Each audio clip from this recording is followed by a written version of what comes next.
Donc, Bismillah ar-Rahman ar-Rahim. On va commencer, Inch'Allah, TP numéro 5, pratique numéro 2. Donc, dans partie pratique numéro 2, première question. Donc, on a deux parties, une première partie et une deuxième partie. Donc, on va commencer par la première partie. Première question, ouvre Excel, reproduire le suivant en respectant les mesures proposées. Donc, on a le tableau suivant.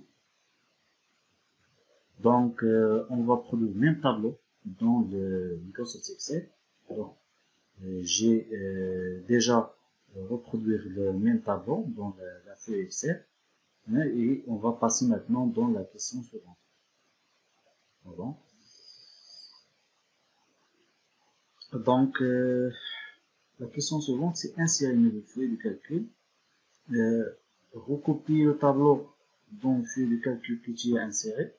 Donc, maintenant, pour insérer une feuille de calcul, soit cliquer sur plus dans l'onglet du feuille, soit aller dans l'onglet accueil, groupe sujet et insérer une feuille. C'est ça la méthode pour insérer une nouvelle feuille. Bien sûr, j'ai déjà inséré la feuille 2, donc on ne peut pas répéter le même travail et j'ai copié le tableau. Maintenant, qu'est-ce que je fais? Donc, je passe à la question suivante. Donc, copie le tableau dans la feuille de calcul que tu as inséré. Donc, j'ai fait cette étape. Donc, j'ai inséré une autre feuille de calcul, donc feuille 3. J'ai sélectionné le tableau et je mets copier ou le CTRL C. Donc, aller dans le feuille et je colle le tableau. Maintenant, on va passer à la question numéro 4. Donc, question numéro 4. Ajouter deux décimales à la colonne cotisation. Donc, on va ajouter deux décimales à la colonne cotisation. Donc, on va prendre colonne cotisation. Donc, je sélectionne la colonne. Et dans le groupe membre, j'ai ajouté une décimale. Donc, on a première décimale, premier clic, deuxième décimale. Donc, on a répondu sur la question. Question numéro 5. Effectuer les calculs demandés, sachant que le reste égale combien? Cotisation moins avance. Donc, on va calculer le reste égale, je clique sur la cellule cotisation, moins la cellule avance, et je valide par entrée. Donc, je recopie pour faire la même chose pour les autres cellules. Maintenant, je passe à la question suivante. Donc, dans même question, partie B, donc, calculer le total qui est de cotisation, aussi le total avance et le total du reste. Donc, on a total ici. Donc, pour calculer le total cotisation, je fais égal somme, la fonction somme. Pardon, somme S. Donc, fonction somme. Pour somme automatique, j'ai sélectionné, je sélectionne la colonne cotisation et je valide par entrée. La même chose pour colonne avance égale somme et je sélectionne la colonne avance et je valide par entrée. Même chose reste égale somme. Je sélectionne la colonne reste et je valide par entrée. Et on a répondu sur la question B de cinquième question, partie B. Donc, sixième question, remplir les cellules D6, D16, D17, D18 et D19 par les formules correspondantes. Donc, on va voir D17. Donc, normalement, dans mon tableau, dans le tableau qu'on a A, B, C, D, E, dans normalement E. Question c'est les cellules E16, E17, E18 et E19. Parce que les calculs sont dans les cellules E. Donc, moi j'ai utilisé la cellule E. Donc dans la question de cellule D, sinon je fusionnais cette cellule et je supprimais les cellules suivantes. Donc c'est la même chose. Donc dans la question, ils ont demandé D16, D17, D18 et D19, mais dans mon atelier, les cellules sont E16, E17, E18 et E19. Donc, qu'est-ce que je calcule dans la cellule E16? La plus petite cotisation du mois. Donc, égale, plus petite, c'est la fonction min.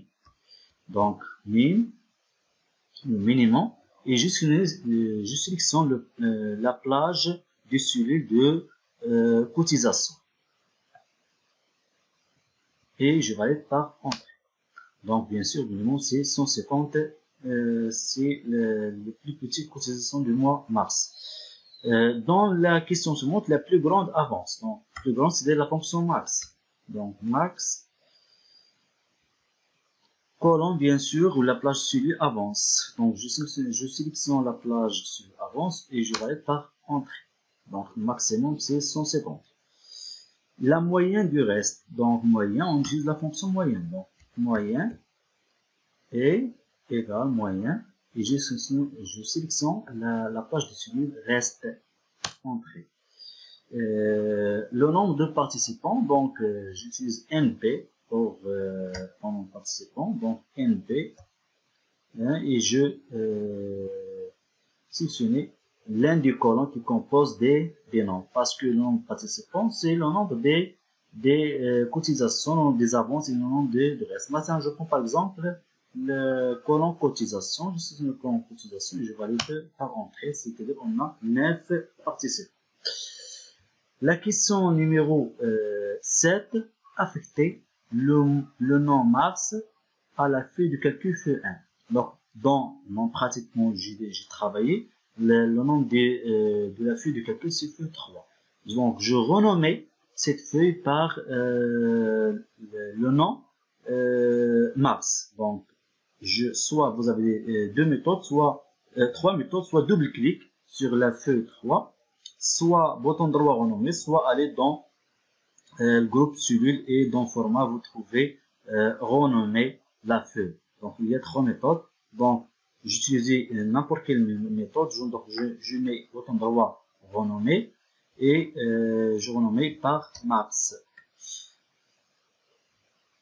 Okay. La question numéro 8, déplacer la copie de la feuille mars dans un nouveau classeur. Donc, qu'est-ce que j'ai fait? Donc, je clique sur bouton droit sur la feuille mars et je clique sur déplacer ou copier. Donc, déplacer ou copier et ici, je choisis un nouvel classeur. Donc, nouveau classeur ici, je clique sur nouveau classeur. Donc, et je tapais ou je cliquais sur OK. Donc, on attend jusqu'à créer. Donc, il crée un nouveau classeur qui s'appelle classeur 2. Et donc, classeur 2, il crée une seule feuille de calcul qui s'appelle mars dans cette classeur. Donc, c'est facile. Donc, l'autre classeur s'appelle note des langues pour faire la différence. Deuxième classeur qu'on a déplacé le tableau, ça s'appelle classeur 2. Donc, classeur 2. Donc, on va voir maintenant la question suivante. Pardon. Question numéro 9. Enregistrer le classeur sous le nom participant. Qu'est-ce que le classeur? Bien sûr, c'est le classeur 2 qu'on a créé, nouveau classeur. Donc, je clique sur fichier. Enregistrer. Et je choisis ici l'emplacement où joue l'enregistrement mon classeur. Ici, je nomme classeur participant. Je pense avec S, oui. Pardon, participant.